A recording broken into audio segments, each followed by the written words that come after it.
Thank you, Dr. Saraswat, for that wonderful address. You not only gave us some alternate perspectives, but also helped us chart. सुंदर शब्दों से पुरस्कार विजेताओं और श्रोताओं की हौसला अफजाई के लिए शुक्रिया। उत्साहवर्धक संबोधन के लिए हम यही कहेंगे कि बिरादरी में यही उत्साह, यही जज्बा, यही जुनून हमेशा बरकरार रहे। I now request the Master Storyteller, Director General CIDC and Member Secretary ECI, Dr. P.R. Swaroop, to propose the vote of thanks. I'm sure he has another story up his sleeve, an anecdote to share with you today.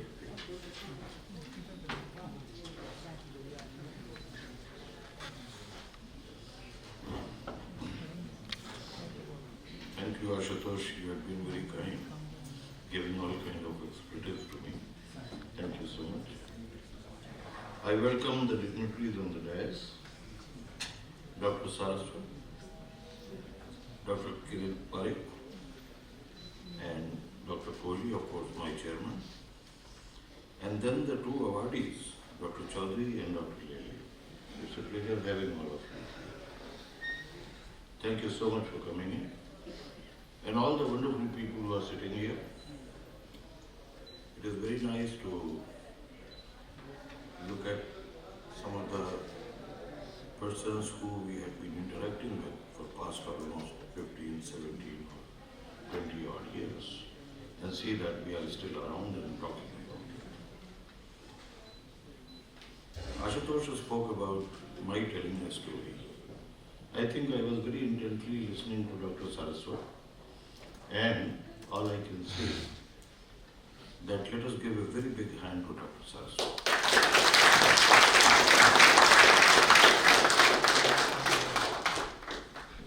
Sir, if I had really wished to become the King of England this morning, the wish would have come true. You pointed out everything that we have been striving for. And the first point that he made, that was very, very valid, to see a graying population sitting here and not the younger lot coming in. That's something which is very, very apt and correct. Sir, I just wanted to tell you that within our limited activities and resources that we have at our disposal, we have been trying to attract the younger lot. As a matter of fact, we have been continuously interacting with All India Council for Technical Education, and even those who are actually forming the courses and programs. We have had wonderful time with Dr. Sahasrabuddhe, who has just laid down his office as the chairman of All India Council for Technical Education. Dr. Punia, who is the vice chairman. And let me tell you the small bit of effort that together with All India Council for Technical Education was launched. And that was that we entered into the Memorandum of Understanding. And through our efforts, I would not say that onus goes to us, but I think they themselves realized that the younger lot has now to really bite into something which they had been avoiding so far. So therefore, the first thing that has now changed, which possibly was not there even when we were studying, way back in the 70s when I was a student, they have made it mandatory to have the internship of the students, to go to the industry for 3-month period. This is beyond the industrial visits that were basically being used as some kind of Bharat Darshan or whatever we might call it, a pleasure trip. That used to be the things in our time. I believe Dr. Saraswat and myself, we are of the same vintage. Looks to me like that. We'll exchange notes, sir. I'll come over and talk to you. That's the first humble step that we have taken. The second thing that I tell you, and this is where I was having second thoughts. Should it only be the deliberation we focus on engineers in accelerating economic growth? I think a very valid point which Dr. Saraswat had made, and our other awardees have also. that it is apart from accelerating the economic growth that we have to look at the ecology, we also have to look at the kind of sustainable development and issues which are bugging now the humankind everywhere. I have the good fortune of being the Director General of Construction Industry Development Council, and sir, I have to just bring it to your notice that it is since last 1 year that we have been very, very actively working in this area. Ministry of Environment and Forest, they commissioned a study to us, considering, and which was a very right observation, that it is construction industry and of course the industry which provides inputs to construction industry, they are one of the biggest pollution making entities. You talk of cement, you talk of steel, I think everywhere there is a bit of a havoc that is being played. So we conducted a study, we looked at the artificial climate control and several other aspects of that matter. I would like to call upon you, sir, bring that report with me, which has been now released by Honorable Minister of Environment and Forest just a couple of months ago. And encouraged with that, very recently on 10th, 11th and 12th, we have had a huge deliberation where cement, steel and other manufacturing industry, their senior representatives, I am talking at the highest level, they joined, we had deliberated on it, and Ashutosh had already informed you about the usage and application of hydrogen with the the prime steel maker, that is Tata Steel. But that comes with a lot of, I would say, it's not pinch of salt, it comes with a lot of salt. That how that hydrogen that is being used by Tata Steel has been produced. It's almost like that we create the garbage, we throw it somewhere else and keep our own home tidy. No. That I think someone will have to get into the depth, go to the kind of situation where we talk about the entire energy cycle and the embodied energy that is actually being utilized. There were a number of findings that came out of the event, and fortunately, sir, that was conducted under the auspices of Niti Aayog only. And we have had full support from the infrastructure and the movement department who are basically connected with us. And something very interesting came out that there are simple steps that the manufacturers can take. Take for an example, cement. The huge amount of mining that is being done and the debris that has been left all over for years and decades altogether, why could it not be utilized as all-in-one aggregate? I am talking of very simple solutions that will probably reduce the defacing of the rivers that we have from where the sand is being mined and things like that. We spoke about the ultimate carbon footprints when we utilize the steel for that matter. And surprisingly, if we look at the kind of recycling and other things that we can do with the steel, probably steel might turn out to be a far more economical and conducive material as compared to the cement. So, there were very interesting findings. Sir, I'll come over and discuss this also with you. And I would need your guidance and advice on that. So, as I told you, the story has already been told by Dr. Saraswat. And this is not a story. This is a real canvas of the things that we have to be concerned and conscious about. So there is just one small addition that I would like to make. Engineering Council of India already awards the professional engineers certification and registration, and there is a national database also. And all I can tell you is, and that gives me a lot of happiness, that many of the prime engineering departments of Government of India have now made it a mandatory condition for their construction companies who are working for them to make sure that they employ only the professional engineers. This has to be given a bit of a lift, sir, and I certainly would come with my shopping list and seek your help and advice on that. Thank you so much, ladies and gentlemen, for being here. And I thank all the sponsoring organizations. I thank all the experts who are here today. And during the sessions that are going to be happening now, they will be putting forward your views. But I think it is not only the economic growth that we should be deliberating about. we should also talk about certain things which are beyond that.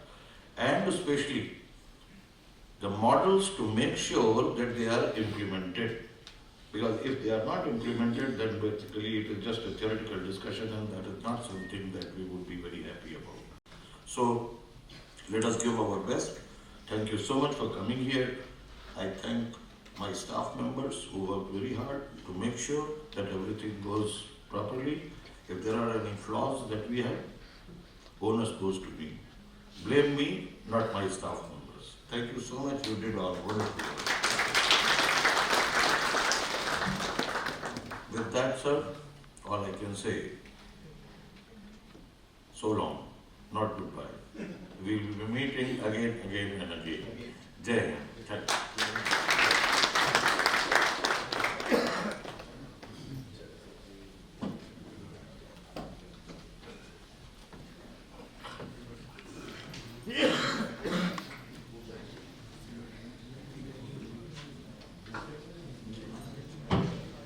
Thanks doctor स्वरूप। बदलाव ही जीवन में स्थापक के लाता है और इसी बदलाव और अच्छे भविष्य की कामना करते हुए हम आपसे विदा लेते हैं। As we come to the close of this edition of the award ceremony, we thank you for your valuable time and patience for joining us this morning and request you to kindly join us outside for tea before we come back for the next session. Please join us for tea outside.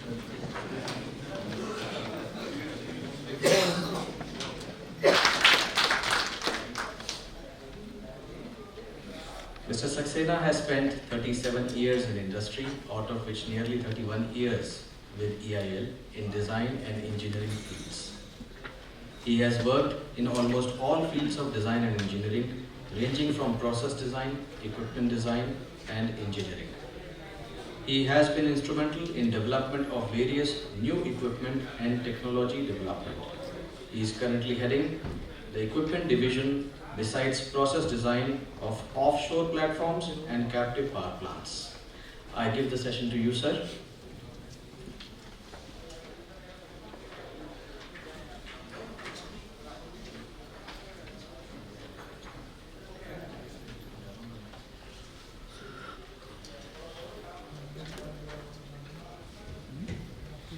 Thank you very much for inviting me and giving me this opportunity to chair this session.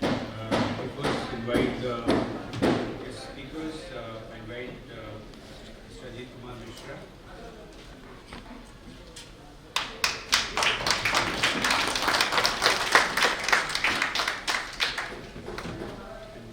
Dr. Chandan Ghosh.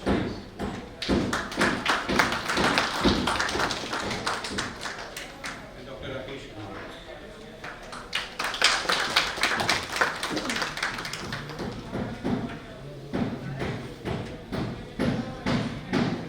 Let me first introduce our speakers. I have Mr. Ajit Kumar Mishra on my left side. He's a graduate in civil engineering from IIT Kanpur and has management education from IIM Calcutta. He has over 18 years of work experience with Indian Railways in different capacities in construction of railway track, train operations and human resource management. He is a certified professional having vast experience in the field of project management, procurement, contract management, infrastructure financing, risk management and dispute resolution. Presently, he is working with Dedicated Freight Corridor Corporation as Chief Project Manager in the iconic project of Government of India for exclusive transport of freight traffic to decongest Indian railway tracks. He is extending services as source person to United Nations Economic Commission of Europe, that is UNECE, as PPP roadster expert, IMA on procurement, IMS Ghaziabad and IITs. He has delivered numerous lectures and talks on the project management, procurement and contract management in several countries as well. He is also extending his services as arbitrator, dispute board member, mediator and counselor at adjudication of disputes. He received several awards during his service, including the National Award for Outstanding Service, highest award given by Government of India to an officer. Let us give a big round of applause to him. Now we have another speaker, Professor Chandan Ghosh. His brief summary is like that. Professor Chandan Ghosh is again civil engineer, graduate in 1985 of Bengal Engineering College, now IIEST, and he has done his master's in civil engineering in 1987 from Jadavpur University, and then PhD from IIT Kanpur in 1992, and further doctor in engineering in 2004 from Ibaraki University, Japan. He has been serving NIDM MHA Government of India since July 2006 as professor and head Resilient Infrastructure Division. He served faculty of civil engineering at IIT BHU from 1990 to 2000. Did postdoctoral research in Japan and was on deputation to IIT Jammu from September 2019 to December 2020, where he served as Dean of Student Welfare. Professor Ghosh works in the area of earthquake geotechnologies, reinforced earth, seismic microzonation, ground improvement techniques, geosynthesis, and bioengineering measures for sustainable developments. He has devoted more than 30 years of his career in UG and PG teaching, research guidance, development of teaching tools and training modules of engineers, architects, and town planners. He has published more than 135 papers in reputed journals. Received Leonard Prize for the best doctoral thesis in 1993, CIDC Vishwakarma Award in 2013, IGS Sri H.C. Verma Golden Jubilee Award in 2013, Lifetime Achievement Award in 2019 from Indian Geotechnical Society's Delhi chapter. So again, a very distinguished speaker. Let's give him a big round. And our third speaker is Dr. Rakesh Kumar. He is the Chief Scientist and Head of Rigid Pavement Division of CSIR, that is Central Road Research Institute, New Delhi. He is a recipient of 11 Construction Industry Development Council Vishwakarma Award in 2019 for the scientist who possesses professional work experience of more than 30 years in India and also in USA. Dr. Kumar, the former BWC member of IIT Indore, did his doctoral degree in civil engineering from IIT Delhi after graduating in civil engineering. He has over 30 years of his productive research, academic and consultancy career, which has produced more than 90 peer-reviewed journals and conferences publication. He has citations over 1,497, H-index 13 and I-index 15. One book chapter and 2 books, that's it about his publication. He currently serves as reviewer on over 8 prestigious journals, that is ACI Materials and Structures, ASC Cement and Concrete Research, Road Material and Pavement Design, Construction and Building Material, ICJ, and an editor of International Journal of Sustainable Construction Material and Technologies. In addition, he has participated in many international and national conferences in roles such as Technical Session Chairman, Co-Chairman and Conference Paper Reviewer, and Conference Technical Committee member also. Being a member of ISO TC 71, CED2, CED5 committees of BIS, he has received multiple BIS, IRC, ACI standards and codes, handbooks, chapters and theses. His research interests include design, review of design, distress analysis, repair and rehabilitation of the roads, prevention of premature failure and enhancement of the service life, CO2 sequestration in cement-based industrial material, which is a very important topic nowadays being discussed, and use of advanced materials such as micro, macro and nano material construction chemicals, etc. for the improvement of the durability and constructability of the concrete-based infrastructure. He has also done work on the post-consumer byproduct material, that is coal ash, cement kiln dust, foundry dust, quarry byproducts, construction and demolition waste, etc. as a partial replacement of basic ingredients of concrete and contribution towards meeting SDGs, leading to sustainable development of green construction. So that's the brief introduction of all 3 speakers today, and I've been given the responsibility to chair this session. It's very difficult to chair this session after listening to Dr. Saraswat in the morning in the formal session, who has actually covered almost everything in great details. In fact, he has made my job a bit tougher because whatever I wanted to speak is because he has already spoken. But I would like to now touch upon some points which people may have some doubts or maybe have some queries in their mind. He told about that the country lacks in the designer. I would say with my experience in hydrocarbon industry, it is not so. The hydrocarbon industry where EIL my company has served a lot since 1965. We have been designing almost everything, and in fact in the refining technology, we have more than 50% technologies developed by ourselves, and those are already implemented in various refineries. So it's not like that we are not the designers. We are the designers. In fact, in all process industries, in the hydrocarbon sector, we are designing each and every equipment ourselves. So we have a pool of engineers, and that's the legacy we are carrying forward. And now coming to the main topic, which is the skill development, where this 3 eminent speakers will speak in some time. That is something which is the need of the hour, because the India is evolving further every day. There is a growth in all sectors.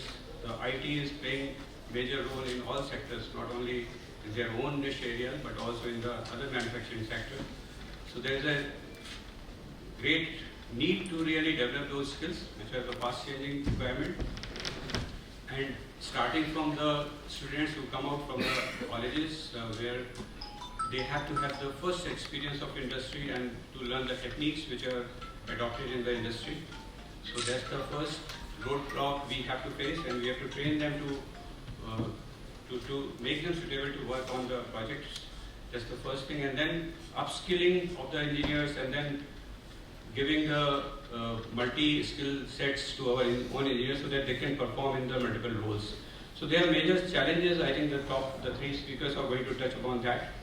Now coming back to again our contribution to the industry in development of the technology and developing ourselves as a fully skilled company, we have more than 95% of the equipments or you can say manufacturing done in India now. For the technologies or the projects we implement, it used to happen that we used to have only 20% things manufactured in India. Now we have worked with the government, with our vendors and with our industry partners, so that more than 95% of the things are manufactured in India. So we have contributed a lot using our own skills and using our partners' skills to develop that kind of infrastructure in the country. And we also have our own robust vendor database, which is more than 800 vendors are enlisted with us. So they are regularly interacting with us. We are also supporting them, and they are also giving us the feedback to adopt more and more new technologies and new systems.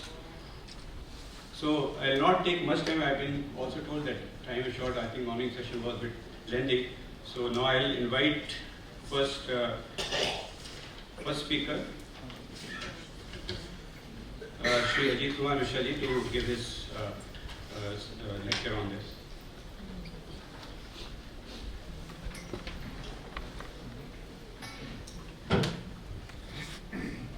Very good afternoon. Thank you, Chair Mr. Saxena, for giving a generous introduction to me. Let's see how I do justice with the topic given to me today in my talk. Respected persons, dignitaries sitting on the dais, senior members sitting in the hall, my colleagues.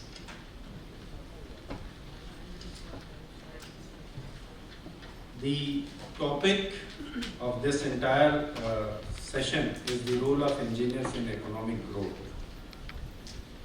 The very first question which comes to our mind is, why this question at all? Can a country achieve any economic growth without engineers? The answer is flat no, you don't need to think much. Even if you connect the entire, if you go to a little bit of Vedic era and all, and where even the gods used to have an engineer. The Lord Vishwakarma was the engineer to our gods. So, if I say in a lighter mode that even gods can't survive without an engineer. So, with this starting point, lot has been spoken about Dr. Saraswat in the morning. I mean, he had been very critical but very apt in summarizing this situation of engineers in India as on date. And basically that should be the real thinking point for all of us. We sitting in the hall or we connected to any of our organization really need to think about where we are leading the engineering fraternity in future to connect it with the economic growth. So we'll be discussing about this. To begin with, I have structured my presentation in 4-5 segments. The first, I'll be talking about the how growths in different economic sectors have happened in India in past few years, so that we will appreciate what is happening in economic activities in India. Then I'll be talking about what is the status of our engineering colleges and students studying there. Then the need of engineers, I mean, it is a little rhetoric question, but yes, we'll talk about that. Then I'll be talking about what is the region of discord. Discord is a bit mild word. When I'll be coming, I'll be explaining in appropriately. Then what is the way out? I mean, that is one of the important takeaway from today's deliberation. So the first is how our industries are performing. I'm not taken much of the economics data here. I will just taken a screenshot from our economic survey presented by our Honorable Finance Minister, and just 4 sectors she has presented here in this snapshot, and the capital expenditure in 4 sectors in April to November 22, about 8-9 months of the last year, has been presented here. The road transport as a expenditure is about 1.5 lakhs crores, railways 1.2 lakh crores, defense about 0.7 lakhs, and telecommunication is 0.3 lakhs. 4 important infra sectors have been presented here, and you could see the amount of money being invested in a year by the government, and that's huge. That means, I mean, you can say that there is no dearth of money. And you see the growth chart, I mean, the senator itself is saying that how it is rising. So here you can say that all is well from the economic point of view. Nothing sad about economy, that the recession is coming or some depression is happening, so there is no role, no job or no need of engineers per se. No, the economy is doing well, and that is the starting point where the engineers are going to play an important role. Allowing the time, I'll just go through the infra sector. The infra sector's contribution to India GDP has increased from 7.5 to 8.9. That means that there is a growth. Then total length of national highways in India has increased from about 91,000 kilometers to 1,32,000 kilometers. Huge 30% jump in last 10 years. Renewable energy, that has also increased substantially. So this is the new field. I'm not touching upon railways and all because that is my core area. I'll take all day to explain that sector. But just 3 sectors in infra speaks a lot that things are going well. In manufacturing sector, again there has been increase in GDP from 14.8% to 17%. The index of industrial production has also increased. The ranking of World Bank's Ease of Doing Business. Now coming to the connecting part, from where we are getting engineers. I mean, let's go to the factory which produces engineers. And what is the status? I just talked about the economy for the last 10 years and where all was going well. But if you go to engineering college, I name it, here is the great Indian dam, where we are leading. Statistically, if you go over the data on the AICTE, which records all such details, in last 20 years, the number of engineering colleges have grown up and quite substantially. Say in 2001, it was some 1400 engineering colleges. Now it is some 3,000, over 3,000 engineering colleges are there. That means you can say that the number of engineering colleges in the last 20 years has doubled. But that is the worst part of statistics to say. If you read how that we have traveled the journey from 2001 to 2021, the 20 years time, that tells the real story. The number of colleges have increased from 1400, it reached to a maximum of about 3,600 in the year 2014, but thereafter the number of colleges have started decreasing. So we achieved a peak in 2014, but now it is decreasing. Same thing is happening with the number of students enrolled there.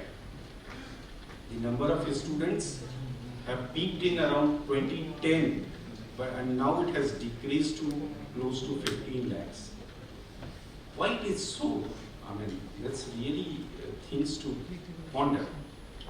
Around 2014 or so, a lot of engineering colleges were opened. And those were opened not for a charity institution, not with the intention to impart genuine engineering education to our students, but just to make money out of it. They treated the engineering institutions as business, and that they term, or they, I mean, I'll be very harsh in saying, but let's no shying away from admitting this fact that that business model was very corrupt. And we treated the students as commodity. We thought that they will come, they will pay huge fee and they will go out. But no, I mean, you can't cheat a student who is a future. They understand. When 2-3 batches passed out, they thought, and they evaluated themselves that the amount of fee which they have paid to the colleges, they are not even worth of getting a job equal to that fee which they have paid annually. And that was the kind of education these mushroomed colleges did there.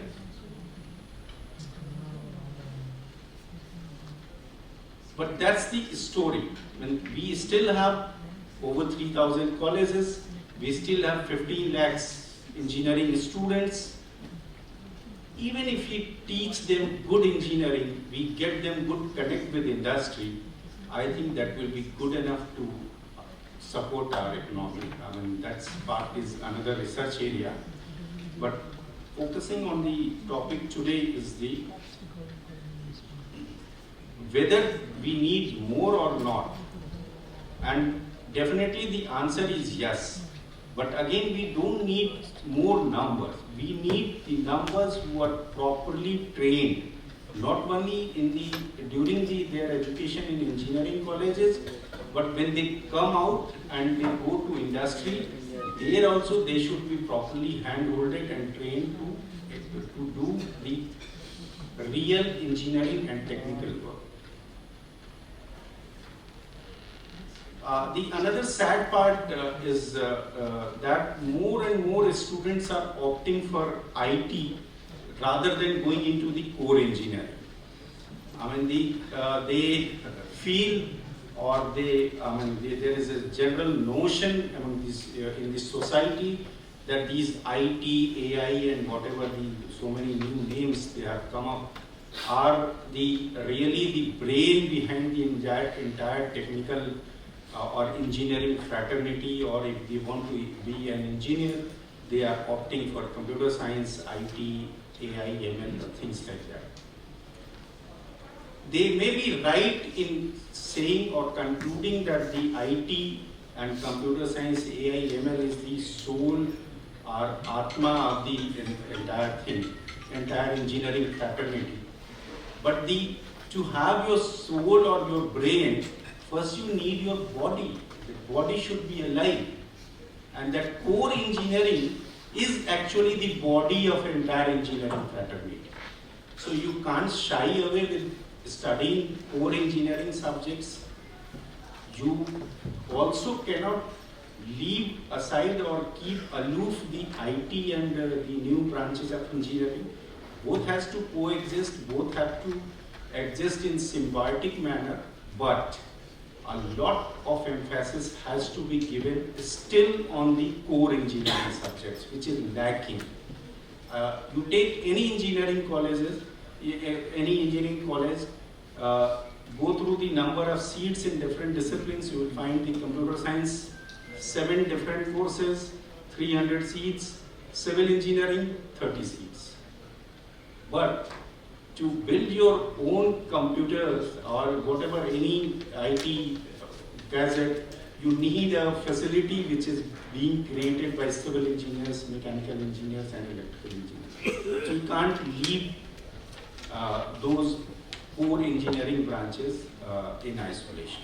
You have to respect them. Then what are the reason of discard? Why we are here? I mean, why we are questioning this? Obviously things are not going in proper direction, or not as desired at least. The reason is, first of all, if you go to engineering college, with all due respect to all the faculty members sitting here, we still find that there is a lack of good faculty members. And what is that? The reason is also very simple. If to be a faculty member in engineering college, you need to be an engineering graduate. And if you are an engineering graduate, if you try to get a job as engineer, probably you will be get better pay as compared to when you join as a faculty member, as a professor. So obviously, you can say very few who are interested in teaching as per their hobby or their personal inclination, they are coming, those breed are joining engineering colleges are real good.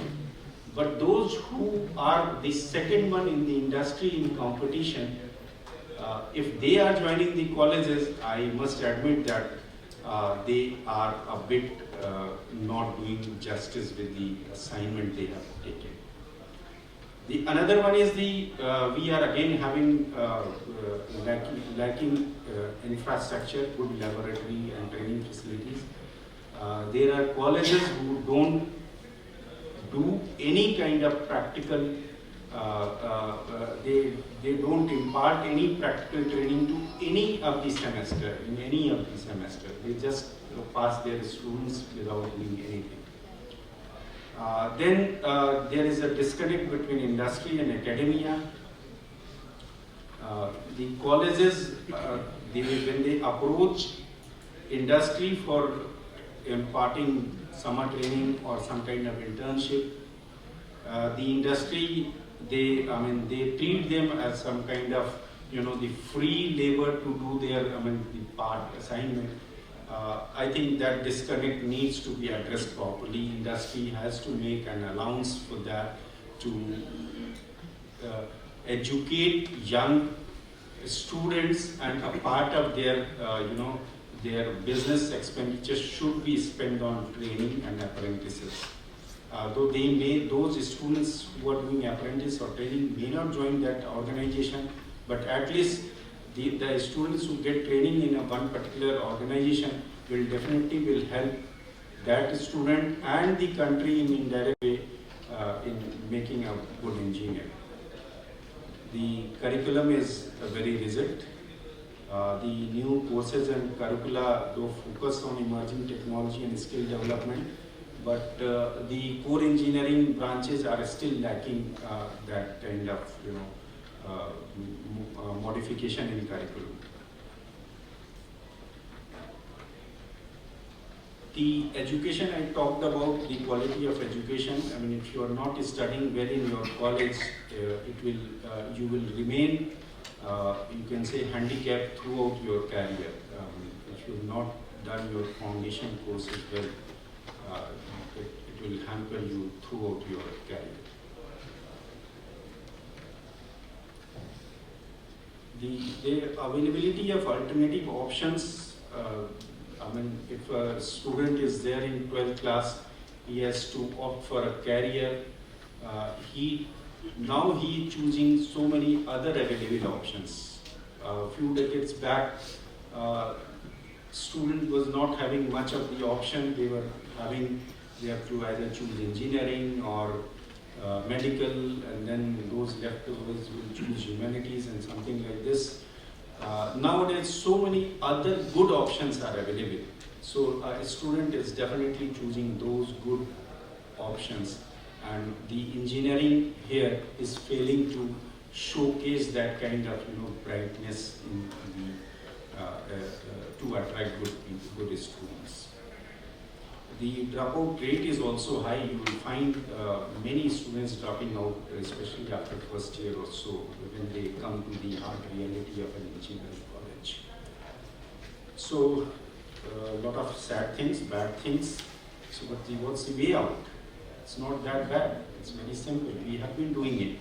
So far, we have achieved this level of growth, this type of infra development in our country that has not been done without help of engineers. I mean, they have been there, and good number of engineers are there. You will find so many bright, illustrious engineers from in India who have marked their presence in the world arena. So, but again, to have that glory and to make pace with the economic growth, something has to be worked out now. Unless it gets very inappropriately delayed. A general statement is the first para is a copy from OECD report.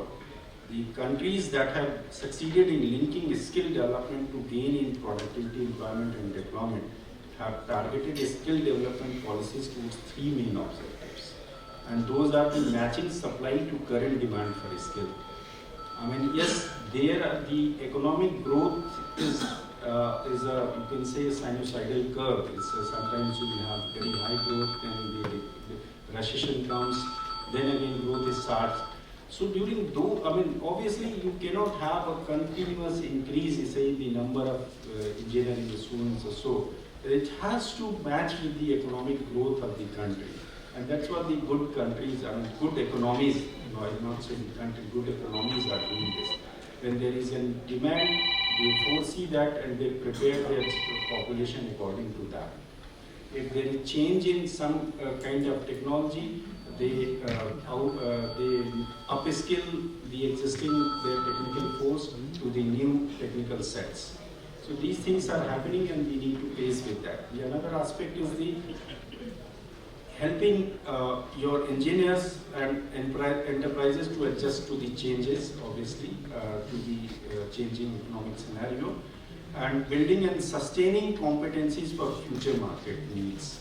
So if today IT is in demand, definitely you need more and more IT people. But at the same time, if you are pegging high infra growth, you need the core engineers as well. So you need to keep pace with this kind of demands.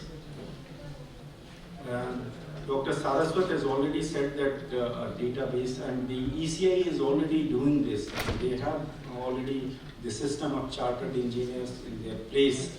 So it's there and it needs to be enforced in a more holistic way. So, and the another thing is to provide and incentivize the good engineers. That also we saw in the morning when one of our one of our fellow from engineering fraternity has been awarded as the eminent engineer. I mean, that one single award will inspire so many young budding engineers to come and come to this dais for receiving that award. So, coming to the last slide of my presentation, is the takeaway is the anticipate future skill needs. Obviously, I mean, you may be passionate about something or other, but yes, you need to adjust yourself with the future skill sets. Participation of social and industry partners. I mean, we are just speaking a lot on these issues, but still there is a lot of disconnect between the two. Industries are not opening their gates especially for training and education purposes. I mean, they are welcoming good engineers, qualified engineers as their employees, but just not giving any leeway to the young engineers who want just training and apprentice, something like that. The another option about the curriculum is that multidisciplinary approach. If you really want to have a kind of engineer come manager, because most of the time you don't do the core engineering job. Even if your designation is an engineer, you have to do a lot of managerial aspects. So that kind of and you may be heading different multi-departmental activities. So that multidisciplinary approach will be one kind of syllabus, and also at the same time you also need specialists. So that facility should also be open, and that's why the flexibility in curriculum will be required, where if a student wants to go deep dive into a particular subject as a specialist, he should be allowed to do that. And if he is interested in multidisciplinary study, that should be there. So with this, I think it's time to say thank you. Questions, I think, as per the permission of chair, will be taken later on. Take a question now also if anybody has any questions. So.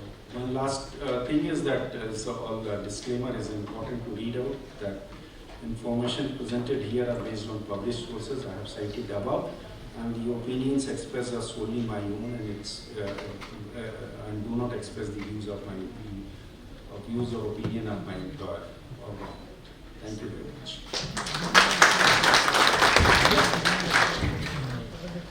Thank you very much, Dr. Ajit Mishra. In fact, you have. Sir. I'm a part of the Executive Council of Engineering Council of India. I have two questions. Sir. One is about since the government of India has come out with flexible education policy. So what is actually happening in developing a curriculum which is more relevant to the industry and the society? Why there is a disconnect even going on? Sir, government has come up with new education policy, obviously, and it is if someone from the faculty could explain that better. But what I feel and what I have studied a bit about that new education policy is I mean, if I'm maybe allowed to say so, is a copy of West, is something like that. And again, we will be missing that if, I mean, on one hand, if we are saying make in India and we are copying engineering education from West. So, I mean, there will be a disconnect everywhere. So, new education policy is a welcome step, but that has to be customized in what really we need. I mean, if you recall our computer journey, when the computers were started, everything was in English. But when in UAE and other countries, they said, okay, fine, you may be having in English, but we want it in Arabic. And that Arabic is starts from right and then goes to left. Different than being Hindi script or even the Sanskrit script. It was so simple. The Sanskrit was called the most, the scientific language. There was no dual meaning of any word. But still we didn't adopt that.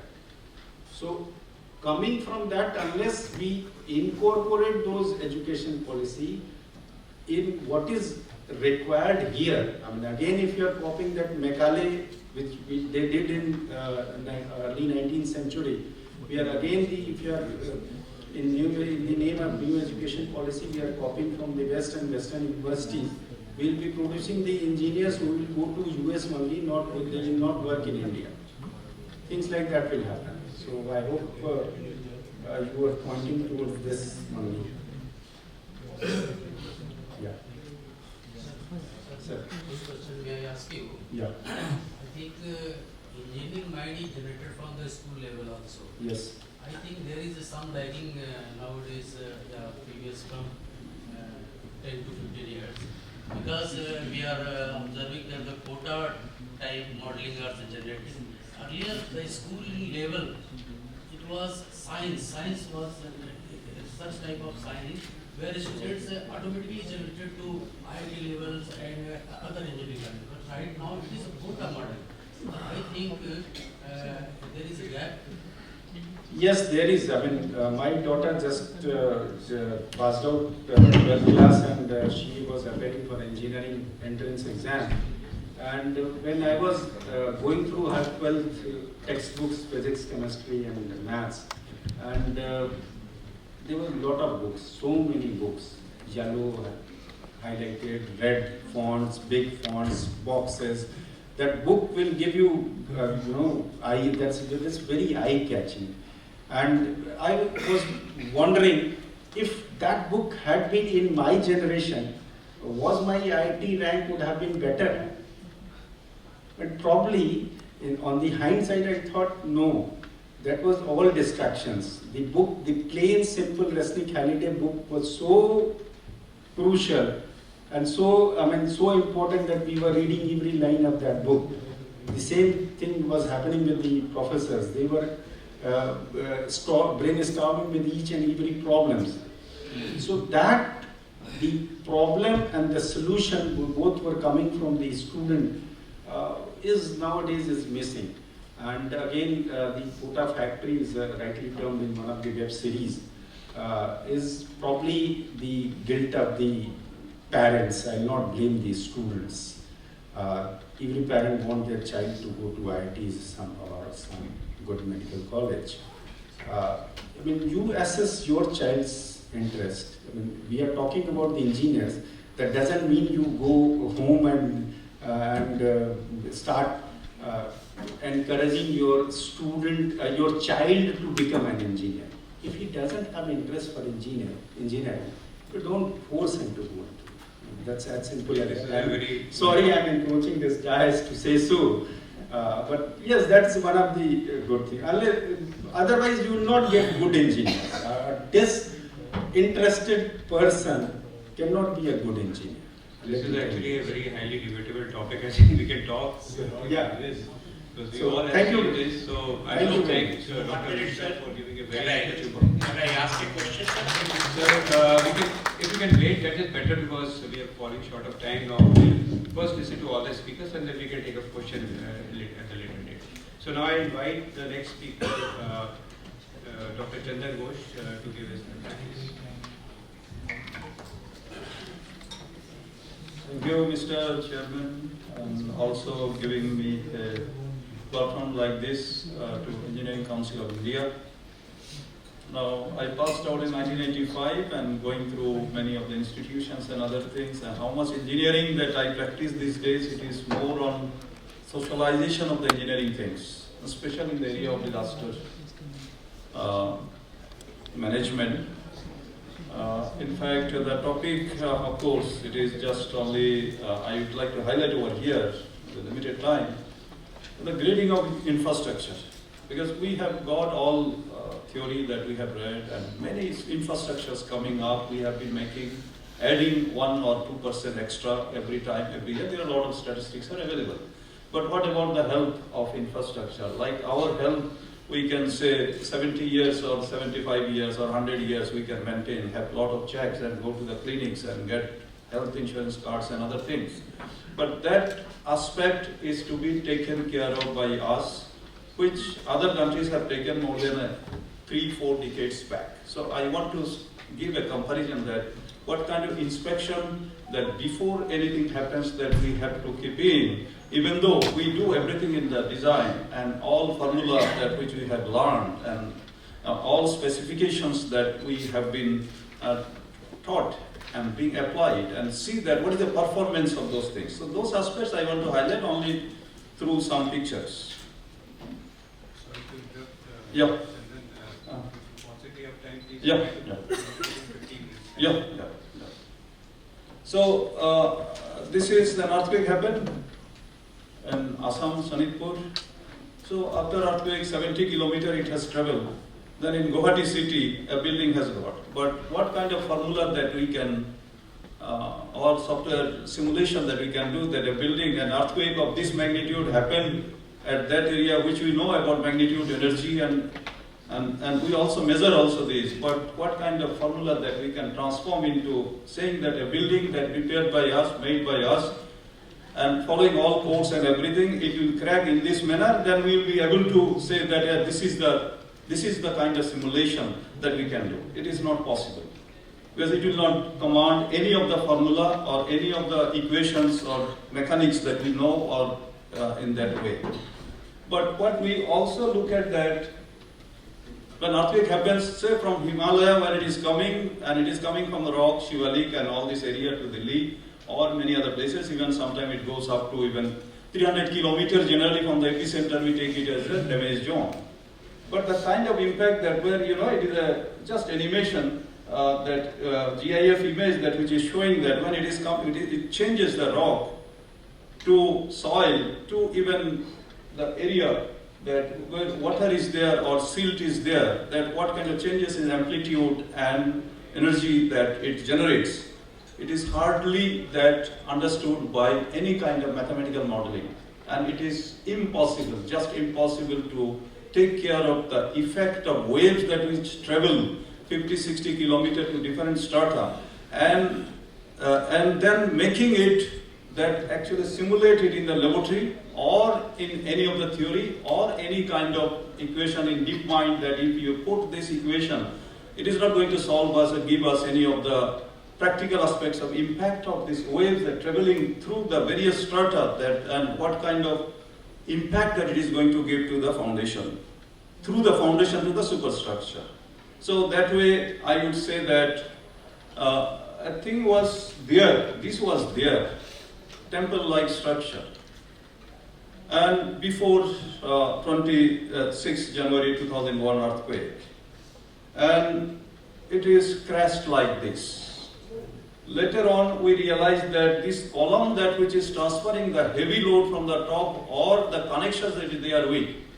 So this column are not able to, and they are not, in fact, in an engineering sense, we do not say they are column. There was 400 years back, there was no steel or anything. But earthquake has proved us for more than several decades that here is the weakest link between the foundation and superstructure. So in that case, what is our role then? We have to play our role as engineers or professionals before God Almighty decides the fate of such kind of structure, that we are still building in this way. Not only temples, but our residential towers with soft story and other things. So context is soft measures for built-up facilities to avoid large-scale damage. Some of the aspects I will highlight. The role of forensics or back analysis, which we studied long in more. Now these days, these are all very specialist area in damage evaluation to say that why it has gone wrong. It is more important. And then post-earthquake event information and inspections, and what are the research being done and how it is being applied. We are not doing an iota of this kind of things in our research institutes. And checking performance of building, large-scale simulation, we don't do here in our country. So how our engineers are going to have that experience? We don't do. We have shake table of 3 meter by 3 meter. There we make models, and you know that material doesn't have any scale. So whatever scaling law formula we use, it is ineffective. I'll show some of the screenshots of the experiments that carried out more than 2 decades ago. Just only screenshot I'll show because of the paucity of time. An report card which started in 1988 by America for all the 50 states, and how every 3 to 4 years their ASC professionals, they are making scorecard for their infrastructure, be it railway, be it dam, be it canal, even if it is a natural park, they are grading it. So we have not yet done these things in that professional manner, which, so that I'll show some of those information. And also we have a lot of information are there, how much energy is being released, a 7 plus or 8 plus magnitude, how much energy it takes, these are all available. And in the last 3 earthquakes in the country, in the last 120 years, whatever energy that it has released, 3 earthquakes is more than 50% of that. So there are voluminous information are there, but transmitting this information into our engineering domain, there are a lot of gap and lacuna. And understanding, sitting all together, geologists, seismologists, or a civil engineer, foundation engineer all together, we don't still do. We do piecewise information, like mobile is being assembled by various programs, and it is being assembled in the industry. That way, engineering notion cannot be transmitted to the building performance. So even though these are the things, sustainable development, because the theme is this, what we have to reduce and what we have to increase. These are all being exercised, especially midterm evaluation of the Sendai framework is going on. And what kind of soft measures, because one of the aspects to be taken to save us, not only earthquake things, but other way also, how to increase the flow, how quickly we can do. Geosynthetics and sand, these are available. Or how we can save this thing. This doesn't need engineering, this needs presence of mind to save a historic hospital building during a flash flood, just only by taking care of the leakage or making some kind of, in the retaining wall, not retaining wall, boundary wall only. Or what kind of material available in our market it is available.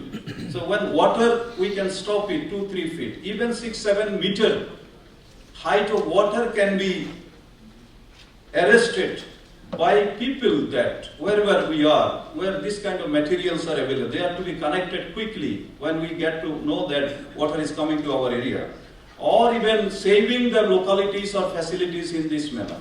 So our say rainfalls in our airport, they are exceeding the records of 46 years, like in Delhi airport it happened, Chennai, or even Coimbatore, Kochi airport. But how we can stop the water entering into the airport itself? These are the ready-made material available. So we have to go into many of the soft measures which needs minimum of the skill of engineering to save 100 plus crore aircraft by surrounding it in less than 30 minutes. Surrounding it even 3 meter, 4 meter, 6 meter also. So these are the areas that were in disaster affected area that we can look into. Some of the things that which are there, we cannot change the fate of these things. So what kind of retrofitting measures that can be taken, it is beyond our knowledge and know-how. So this is in Shimla. So, but the things that happened in 2021, that these are the buildings being diagnosed as that they are inhabitable in Gurgaon, just by taking some core. That is not the way that to be taken up. Taking a certificate from Institute of Importance, I am not naming it, just taking some course from 1 or 2 places and declaring it without checking is a structure, declaring it that it is to be shifted, and then administration slapping a notice that you have to shift because buildings are dangerous, but still they are standing. So here we have to see the dichotomy of engineering knowledge and interpretation of that in such kind of social problems, that where structure is not that bad, but taking just superficial measures and giving a certificate is not a professional zeal that to be exercised. So what I am doing that we make lot of soft story building. So this is the screenshot of from the video. It is all 6-story plain frame, real scale, 6-story. It is not a model or anything. We cannot do this kind of test. And then it is how it is broken. You see that in 10 seconds, less than 10 seconds, the earthquake that we record, it is being generated again. And where it is failing, there are a lot of signatures are there, but still we don't take care. 2 buildings looking same, with everything on. Prototype experiment, 2-story building, like this, one is broken, another is standing. So some earthquake measures is there in the second one. So where we cannot even give a guarantee to our structure because such kind of robust experimental facility is not available in our country. But experiments done more than 1.5 decades back, it still makes it true that if we take earthquake resistant measures, we can bring safety.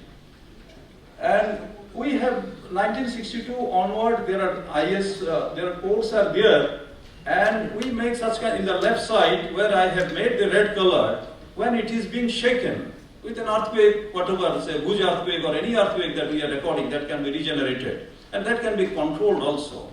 But where it is broken, why it is broken. So our engineers need to see that why it is broken, because they do not find such kind of opportunity to our education institution where such kind of research lab that they can demonstrate that why it is broken, because column could not move, because and it is literally, it has become short column. We know this, but we have to implement it by keeping a gap between this parapet wall or this wall and this building. And what is the aftershock effect? Because when we regenerate through actuator such kind of shaking or shake-table system, then we have got the control of not only generating whatever earthquake that we have given, we have the control system of increasing energy, say 120% of the earthquake. Similarly, we can have 60% of earthquake, 70%, because we have got the control through the actuator. So what aftershock does? This is an area of the corner column where 100% of the earthquake has been made, and what impact that it has got when same experiment has been done on that with 60%, which is to be equivalent to an aftershock, and what effect that it has caused. And these are happening, but we do not bring it to our profession and professional development. There is a huge scope for seeing that this kind of failure that has happened in Sikkim earthquake in 2018, after 3 months of the earthquake, 18 September earthquake, in December 9, 2018 itself, this bridge collapsed and killed so many people. Because during the main earthquake, the bridge got some defect in that, where we have no methodology to check the health of the bridge. So this is how things happen. So we have not yet given any attention to the post-event, post-earthquake or post-flood health assessment on the building. Not only that, post, but before also, now it has to be made mandatory, which I am going to show quickly. So there are many methods are there, which we have not taken in a large scale yet in the country. That these are all available in many of the manuals, which we have not yet incorporated. Only little part we have incorporated in IAS code, but it has to come in a big way. So what we can do for such kind of building stock in the country? It is something like putting steroid like COVID-19 that most of the time that we faced. So we cannot do much of the thing, but building stocks are more than 300 million. So now when our engineering structures are there, they are facing such kind of failure, then yes, something that has happened, we could not anticipate it. So we take the responsibility to make it operational as soon as possible. But whenever such kind of things fails, how fast we can bring it back to that? That is one of the disaster response part, that when we do not have any engineering design formula or anything other than Westergaard or empirical chart or severe method, when we cannot incorporate earthquake design into our road design, then in that case, our country has to have some kind of how quickly we can bring it. It is not simply removing the debris from the level, that what happening inside, that theory we know, but what is happening inside the ground, hardly we have any post-disaster instrumentation to check that what kind of interplay is going on in the pore pressure during dynamic excitation.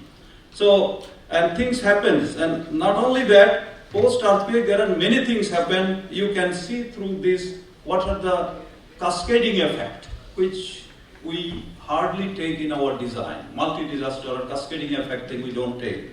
But only thing is that when we see that failure happens over like this, Leaning Tower of Pisa, we could make it to a certain extent in 2000, but taking care of such things, we do not have much of the expertise again.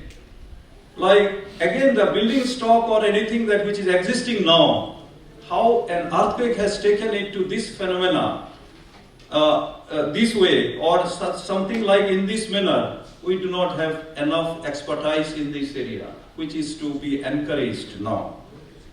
And when an earthquake has failed such kind of overhead or this kind of, these bridges and other things, or overhead tower, we still make such kind of things, but our performance of such kind of things will be same, because earthquake is same. So whatever heavy foundation that we are providing, or we may argue, is not going to be enough.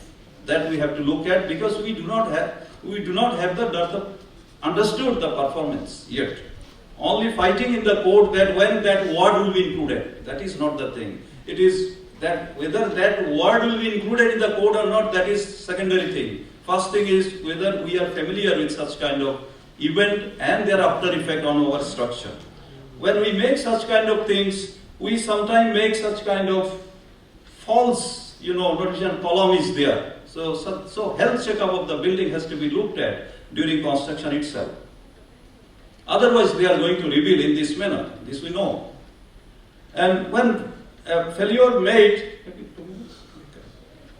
so what kind of investigation, like forensics or post-disaster investigation? There is a famous study which everybody, one of us, we know, 1964 Niigata earthquake. Even though this kind of things happened in 1934 earthquake in our Bihar Nepal earthquake also, but at that time this area was not famous. 1964 earthquake have shown that what kind of post-disaster investigation has revealed a new area of lateral spreading, and that lateral spreading and how that has failed, and that has given an way method even after many years to include it in our code. Whereas we still go for well foundation design, taking those formula, that 2/3 of that will be just taken as scouring, but there are many ways to stop the scouring in the bridge piers and other things. Many ways are to be taken. Not that every time we have to put a concrete and all these barriers. There are many soft measures, bioengineering measures are there, which of course I am not mentioning over here, which will stop the erosion for the lifetime. And we are doing a lot of work in this area, putting the local things. So when earthquake fails in this manner, because we are providing the standard amount that which is given in the code about the bearing, roller bearing length, when they are failing, then how to check it, how to take a measures that even if it is going to fail, that what kind of retrofitting measures that we have to take in so that it can take care of, which is expected that during earthquake, during lateral spreading, that they are going to fall down, or in new structure that how we can increase it by another 1 feet or so. So the dearth of earthquake early warning, sensing it in 3 to 4 seconds and the location, then in another 2 to 3 seconds, that which of the train or nuclear facilities are running there, then putting automatic brake, then which will bring this kind of train stopped in few seconds. We talk in seconds, but our things even 5 minutes. By the time earthquake waves have traveled more than 15,000 kilometers. So we have not yet taken such kind of development of early warning, putting this and checking that which are the facility may go wrong, stopping it before they fail. So we have not yet anticipated these things. And what kind of background scenario has to be taken up. Theory is known, they have been doing this for the last 3 decades, but we have not bought it yet. So then we have to make such things happen in our country. Then grading last only slides I want to say, overall grading of America's infrastructure, which they have made into 19 category, is C minus. So you know how professional engineers in ASC, American Society of Civil Engineers, have got that value that in the society, giving a budget proposal and giving them overall grading of their infrastructure C minus, and where they have made all this data into that, and how their government has invested based on the professional report given as an act without changing a comma or dots, and investing $1.2 trillion for the next 5 years for all the 5 states. So, and in that report they have made so many things which is highlighted over here, that how they are going to take it up for the next 5 years. So, okay, so now and these are the category of infrastructure that they have made, 1988. 2021 report, based on that, this government has given. And these are the various kind of grading that they have given, which is openly available. So we have to change our mindset also. When professional engineers are giving certain publication, it has to be openly made public, rather than making it in another way that we will keep it silent or somewhere else. So when it will be thoroughly examined and tested, then such kind of publications and such kind of authenticity would take us a long way to go. So thank you very much. I think there are many ways to check, but anyway, these are the kind of formats that we check the health. And we did number of such study in Delhi, but implementation is far cry. Thank you very much.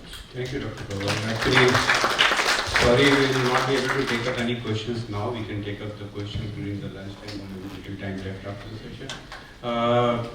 So nice of you, Dr. Pawar, because the topic you have touched upon was very important in today's perspective, especially highlighting the role of civil engineers. All 3 panelists are the civil engineers in the buildings, which the design and safety of the building and the maintenance of the building, etc., is related to the human lives. So it is a very important topic, and it's not only working out on the design codes, but also to ensure that these codes are really and properly applied during the design.